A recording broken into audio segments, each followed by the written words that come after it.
Ang usaping kaligtasan ay usapin ng bawat mamamayan. Ang Olongapo City Police Office sa pamumuno ng aming City Director Police Colonel Charlie D. Umayam ay pinapaigting ang anti-criminality operations sa buong lungsod ng Olongapo.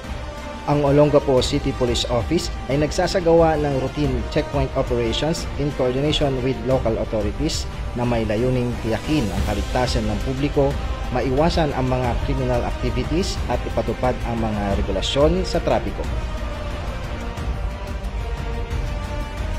Para sa akin, sir, maganda naman po kasi yung ginagawa ng mga kapulisan natin, sir, is para naman din po sa mga safety po ng mga motorista natin, sir.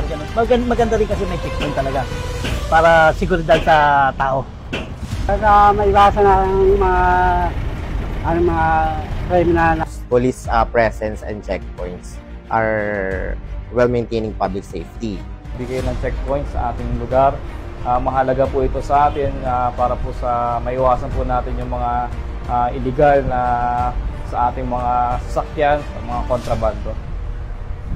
Hinihikayat ko ang lahat na maging kabahagi ng solusyon. Ang tagumpay ng Olongapo City Police Office ay nakasalalay sa inyong pakikisa. Maging alerto at responsable. I-report kaagad sa otoridad ang anumang insidente ng karahasan, diskriminasyon o pang-aabuso. Huwag magpasawalang timo. Mag-text o tumawag sa OGPO hotline number